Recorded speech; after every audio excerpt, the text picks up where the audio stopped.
నాయకులు రాజకీయాలను చేతబట్టి సరికొత్త చరిత ముద్రించాయి. ఈరోజు తెలంగాణ వచ్చి 12 సంవత్సరాలు గడిచినప్పటికీ ఈ బీఆర్ఎస్ పాలన చూసినాం, ప్రస్తుత కాంగ్రెస్ పాలన ఈరోజు లక్షలాదిగా జనం ఇక్కడికి తరలిరావడం చాలా సంతోషం.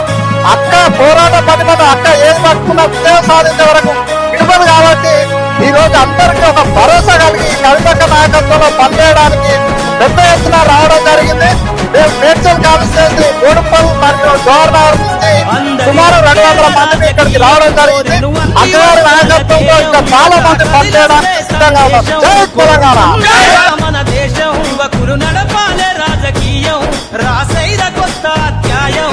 కదలాలే యువకుడా రాజకీయాలే ఒక్కరి సొంతం కాదు, కదలాలే యువకుడా రాజకీయాలే ఒక్కరి సొంతం కాదు.